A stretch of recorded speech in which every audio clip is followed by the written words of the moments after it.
Os investidores estão de olho no impacto da crise causada pela pandemia da Covid-19 e na inadimplência no setor bancário, assim como a disparada na concorrência com as fintechs de serviços financeiros. Os papéis dos bancos estão descontados e alguns analistas enxergam o momento como uma oportunidade, mas algumas questões fiscais acabam esbarrando nesse otimismo. Hoje a gente vai entender o que está por trás da queda dos preços dos bancos e qual a perspectiva para o setor. Será que esse é um bom momento para estar comprado? Quem nos responde essa e outras questões é Fernando Sampaio, da Brasil Capital. Antes da gente começar, já deixa o seu like. Fernando, bem-vindo. Aqui os bancos estão baratos, a gente já sabe, mas é importante para contextualizar quem nos assiste o que está por trás desses preços e também por que tem tanta gente hesitante em comprar, né? Bem-vindo mais uma vez. Obrigado pelo convite, Melina. Boa tarde a todos. Acho que o setor está passando por um momento, acho que alguns anos já, de um momento bem conturbado, né? Seja pelas premissas de curto prazo e pelos acontecimentos de 2020, seja por tudo que está acontecendo no mundo bancário com a digitalização dos clientes como um todo.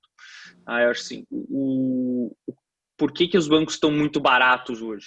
Tá? Se a gente pensar no começo do ano, antes da pandemia, antes do meteoro cair aqui no mundo, né, a gente tinha um cenário de um crescimento de lucro relativamente pequeno, principalmente por conta da ampliação da taxa de imposto dos bancos, que veio junto com a reforma da Previdência, mas você tinha um momento operacional muito bom, né, um crescimento de crédito, um crescimento de FIIs ainda, um crescimento de número de clientes, então isso estava caminhando muito bem.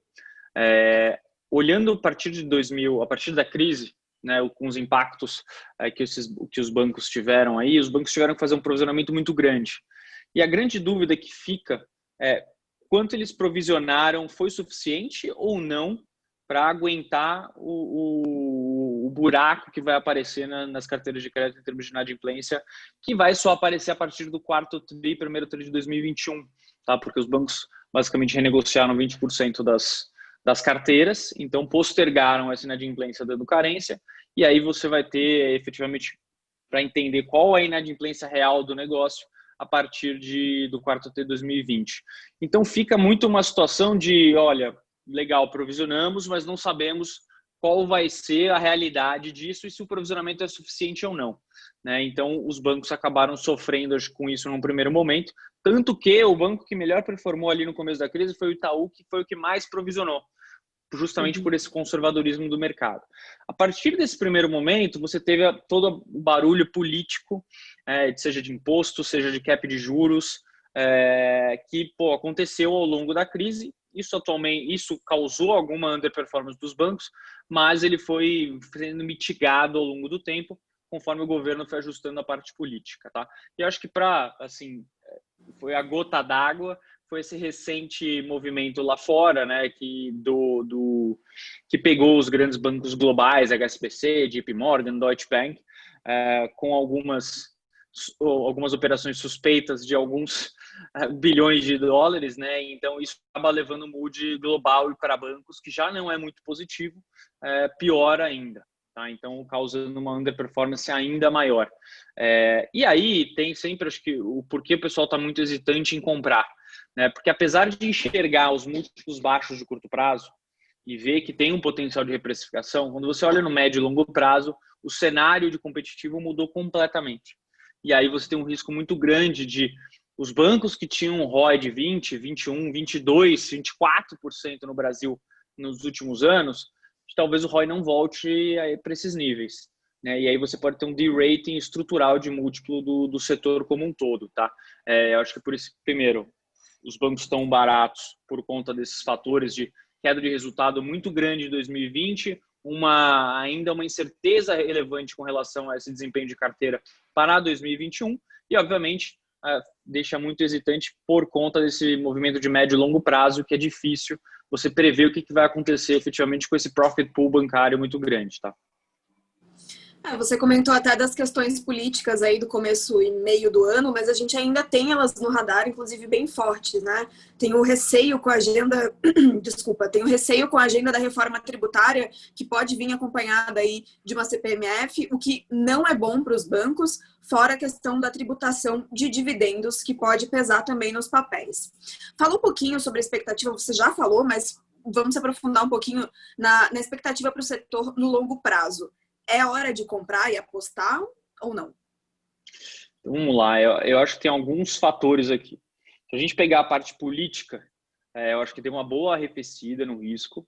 Os bancos vão vir com uma autorregulação proposta pela Febraban com relação àquele cap de juros de cheque especial, cap de juros de cartão, tá? Para tentar suavizar a imagem com os políticos, digamos assim. A reforma tributária, seja uma reforma tributária pequena ou uma reforma tributária ampla, ela traz riscos sim para o setor como um todo. Primeiro, porque você teria nessa reforma proposta pelo governo um aumento da carga de PIS/COFINS que pega o setor, né? Então, basicamente, os bancos pagam hoje uns 5% de taxa e isso iria para uns 6,7%, então você teria um impacto negativo no lucro pre-tax. Pre-tax, que eu digo, antes de imposto de renda, dos grandes bancos, ao redor de 3%. Então, esse é um dos fatores que pode ser negativo, mas isso vai acontecer para todos os setores de serviço como um todo, e talvez os bancos sejam menos impactados no relativo que outros setores que vão ter aumentos de alíquota brutais, né? Em compensação, a indústria vai ganhar bastante com isso. Essa parte de tributação de dividendos, eu acho que ela vai vir só no segundo momento. Tá? A discussão de reforma tributária está muito complicada. Só entrando no PIS/COFINS já está complicado. Imagina a hora que entrar em ICMS e discutir RPJ.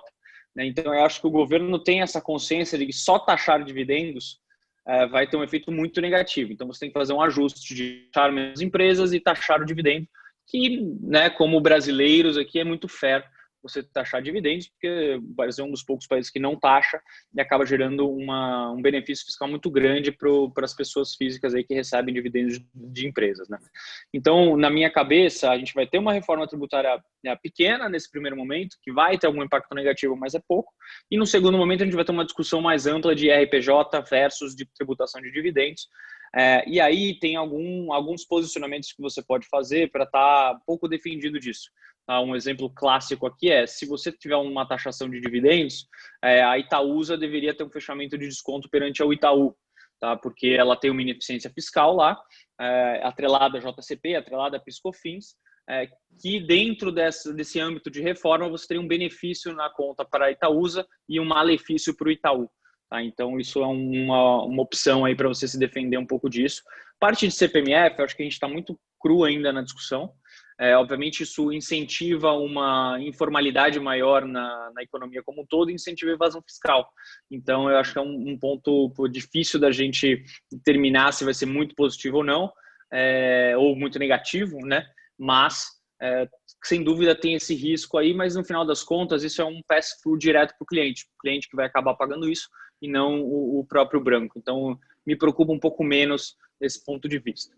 Falando de longo prazo, aí a gente tem um cenário completamente diferente, né? A hora que a gente enxerga, e eu era, nos últimos 2, 3 anos, um dos caras que tinha menos medo das fintechs, menos medo dos neobanks, mas o Banco Central fez um trabalho muito grande de incentivar a competição, colocar o Pix na agenda, colocar o Open Banking na agenda, trazer mesmo essas fintechs e outras empresas, tá? A gente está falando hoje com o Pix, só para você ter uma ideia, a atratividade das carteiras digitais ela aumenta muito.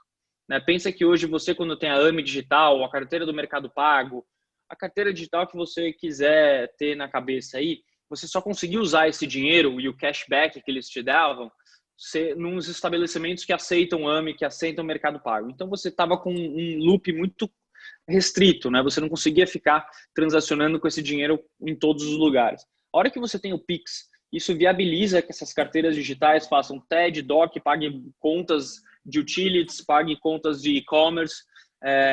Então você traz uma atratividade muito grande para o uso disso, né? Tirando a atratividade do quê? Do pacote de serviço, da sua conta corrente, da teu limite de 10 TEDs e 10 DOCs que você tem mantendo o investimento lá nos grandes bancos.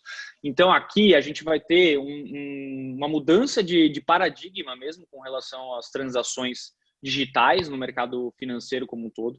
Tá? As fintechs vão ganhar mercado, os e-commerce vão ganhar mercado aqui, e os bancos potencialmente vão perder uma parte do mercado, apesar de achar que as adquirentes são as que mais têm a perder com esse advento do Pix. Tá? Os bancos têm algumas formas de se defender aqui dentro do Pix, trazendo a parte de crédito, que hoje é dada no cartão de crédito, para dentro do Pix e cobrando por isso, né? Então, na prática, se a adoção do Pix for muito acelerada, eu acho que tem um risco relevante para os bancos. Num primeiro momento, é um risco, acho que um pouco menor. Tá? Se a gente fizer uma conta simples e olhar quanto de receita de TED Doc tem, por exemplo, no Itaú, é coisa pouca, é coisa de 1% das receitas, né, que o cara perde instantaneamente. A grande preocupação aqui, olhando para o médio prazo, você tem o Pix entrando, aí você tem o Open Banking entrando, e todas as partes digitais, as carteiras, as fintechs, os e-commerce e até empresas de tecnologia que estão entrando no mercado bancário como um todo, ganhando relevância aqui. Então, no médio prazo, se o Pix ganhar muita atração, se o Open Banking ganhar muita atração, onde está o profit pool que está sendo atacado? O profit pool de 100 e poucos bilhões de reais está na mão dos 5, 6 grandes bancos brasileiros. E todo mundo está ali, vamos morder um pedacinho desse profit pool. Então, quando você olha no médio e longo prazo, eu tenho minhas dúvidas se a gente vai ver os bancos voltando a ter níveis de rentabilidade como tinham antes da crise, né? Justamente por conta desse ataque ao profit pool e o pool de clientes desses grandes bancos e pelo aumento da atratividade, né? Porque se a gente tinha uma conta no Bradesco ou no Itaú e, eu preciso estar aqui porque eu ainda tenho meus TEDs e meus DOC, eu consigo pagar as multas, consigo pagar minhas utilities aqui, agora não vai ter mais isso. A única grande atratividade que fica nos grandes bancos é o crédito, ter o crédito completo. E cada vez mais fintechs e novos bancos vão conseguir entrar aqui e tentar tirar um pouco esse mercado dos grandes bancos. Pensando para o longo prazo, né, se você me perguntasse 3 anos atrás, você compra Itaú para 10 anos, eu provavelmente falaria que sim. Hoje em dia, eu já não tenho tanta certeza se faz sentido carregar uma posição dessa para um médio e longo prazo, dado a dinâmica competitiva que a gente está vendo agora. Tá? No curto prazo, me parece fazer sentido, porque você pode ter uma potencial reprecificação aqui, principalmente porque a expectativa do mercado para 2021 é de um aumento de rentabilidade, números médios aqui, de 12% a 14% de ROI para esse ano de 2020, indo para um ROI de 16% em 2021. Só que tem um cenário que essa carteira de travessia que eu comentei, que os bancos renegociaram, se ela vier com uma inadimplência boa, os bancos vão poder reverter provisão ou fazer muito menos provisão do que fizeram em 2020. E isso pode levar o ROI para casa dos 18%. Né? Óbvio que retomando o volume da economia, retomando os níveis de atividade, aí você consegue ter uma manutenção aqui e principalmente cortando o custo. Sem corte de custo não tem como fugir disso. Né? Então, como o mercado está colocando 15, 16 de ROI para 2021 e você potencialmente pode ter 18% de ROI, esse re-rating de lucro nos bancos pode gerar, aí, acho que no curto prazo, um repricing significativo desses ativos. Tá? Mas no médio e longo prazo, a minha visão é mais cautelosa com relação ao cenário competitivo e o posicionamento desses grandes players. Tu vê a pandemia como um acelerador desse cenário que a gente está vivendo agora? Sem dúvida. Né? Você teve aí muita gente que nunca usava o internet banking, o app do banco, e que ficou 3 meses sem poder ir na agência e usou o app do banco e muito provavelmente viu que é fácil. Né? Tanto que se você pega os bancos digitais, como o Banco Inter, o próprio Nubank, só acelerou o nível de aumento de clientes desses caras. Né? E deveria continuar acelerando agora com o Pix, porque cada vez vai ficar mais fácil da pessoa usar, cada vez vai ficar mais aceitação maior em todos os lugares, seja do QR Code, seja do Pix. Né? Então você tem com certeza o que a gente andou no e-commerce aí em 6 meses, andamos 5 anos, nos bancos digitais talvez a gente tenha andado 3 anos. Né? Óbvio que tem um pessoal que ainda vai voltar a frequentar a agência, mas não tem como negar que as transações e os clientes vão estar mais digitais nos grandes bancos E isso acaba favorecendo o banco que tem a melhor user experience, que é o banco mais fácil de você abrir uma conta digital, que a gente sabe que não são os grandes incumbentes, né? Tá certo. E voltando um pouquinho para a pauta agenda, nesse segundo semestre a gente ainda tem uma agenda bem movimentada, digamos assim, com as eleições municipais e também com as eleições americanas. Isso pode mexer no preço dos ativos do setor? E como? Eu acho que os ativos estão bem descontados já quando a gente olha contra múltiplos históricos. Eu acho que o impacto de eleições municipais e eleições americanas, principalmente as eleições americanas, a eleições municipais eu vejo muito pouco impacto efetivo para o setor, tá?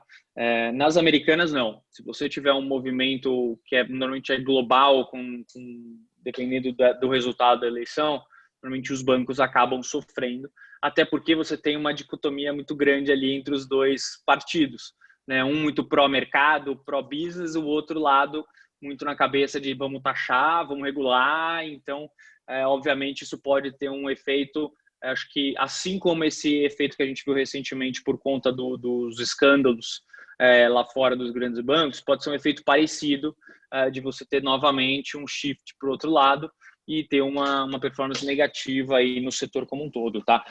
Do mesmo lado, se um Trump ganha e ele é muito mais pró-mercado, você também pode ter uma performance positiva aí. Obviamente, tudo isso a gente está falando no curto prazo. No final das contas, investir num grande banco, investir numa empresa, vai depender da evolução de lucro e rentabilidade e crescimento dessa empresa, né? Então, no primeiro momento, você pode ter um efeito de curto prazo negativo ou positivo, mas se no longo prazo o lucro dos grandes bancos, o lucro de uma empresa específica não cresce, a situação não vai performar bem. Não tem como ela performar bem. Para finalizar nossa conversa, dentre os ativos, quais você vê mais oportunidade ou quais são mais atrativos? Olha, se a gente olhar, como eu falei, todos os ativos, e aí colocando os 4 grandes bancos listados na Bolsa, estão muito descontados versus os múltiplos históricos, né? Eu nunca vi níveis, e da forma que eu olho, eu gosto de olhar a TIR que eu vou ter nesse investimento por os próximos 3 anos, saindo em determinado múltiplo lá na frente. Colocando múltiplos bem abaixo, coisa de 20% abaixo dos múltiplos históricos, eu estou vendo TIRs que eu nunca vi no setor, né? A grande dúvida aqui é, no médio e longo prazo, esses múltiplos que eu estou colocando e o crescimento embutido nas premissas de crescimento de lucro dos bancos, eles vão se concretizar? Né? Eu tenho no meu número que ele sai de 14% de ROI esse ano e vai para 21% em 2022. Se não chegar nesse 2022 com 20 plus de ROI nesses grandes bancos que já tinham lá atrás 24%, 22% de ROI, não necessariamente essa TIR toda que a gente enxerga, esse desconto todo vai se concretizar nesses 3 anos, né? Mas olhando para o curto prazo, o Banco do Brasil está extremamente barato, né? O Bradesco está extremamente barato, eu enxergo o Bradesco abaixo de uma vez book para 2021. Então, parece algo muito atrativo para a qualidade do banco. E mesmo olhando para o Itaú, que normalmente é o mais caro, né, a hora que você olha um Itaú dando a 8 vezes lucro 2021 e potencialmente ajustando, primeiro, comprando Itaúsa com desconto que Itaúsa tem, ou ajustando pela participação na XP, dentre os grandes players, a minha preferência é por um player de maior qualidade, que eu considero ser o Itaú. Tá? Então, olhando isso, eu vejo a atratividade todos os grandes muito grande. Minha preferência é por uma posição em Itaúsa, principalmente considerando esse desconto, essa defesa de dividendos e esse ajuste de XP, que a hora que você tira esse valor da conta, está mais barato ainda, né? Eu estaria comprando basicamente o Itaú abaixo do valuation de Bradesco, abaixo do valuation de Santander e até às vezes próximo do valuation do Banco do Brasil, que é um banco público, né, que sempre trada com muito desconto. Então, eu acho que todos estão muito atrativos. Aí vai dar preferência de cada um de escolher um ativo que é muito barato, mas tem um viés público, tem uma administração que tem mais dificuldade para lidar com a competição por todas as travas públicas, ou pegar um play de extrema qualidade, que é, no caso, o Itaú, ou pegar um Bradesco que está muito bem posicionado para capturar a retomada da economia. A grande dúvida é se a retomada da economia for pior do que o previsto, né? Se a carteira de inadimplência começar a aparecer no quarto e no primeiro trimestre de 2021 de forma relevante, e aí o grande medo que a gente tem aqui é com relação à retirada do benefício do auxílio. À medida que você retira o auxílio, se a economia não está voltando e gerando emprego e gerando renda, você vai ter um gap ali que pode gerar, primeiro, uma queda de consumo, um aumento de inadimplência, e isso tudo pode gerar, também no curto prazo, uma performance não tão boa aqui, tá? Mas sendo bem objetivo, na minha opinião, Itaúsa é um dos mais atrativos entre os ativos dos grandes bancos. Tá ótimo, Fernando. Muito obrigada pela nossa conversa. Obrigado a você, Melina. Até a próxima. Tchau, tchau. Tchau, tchau.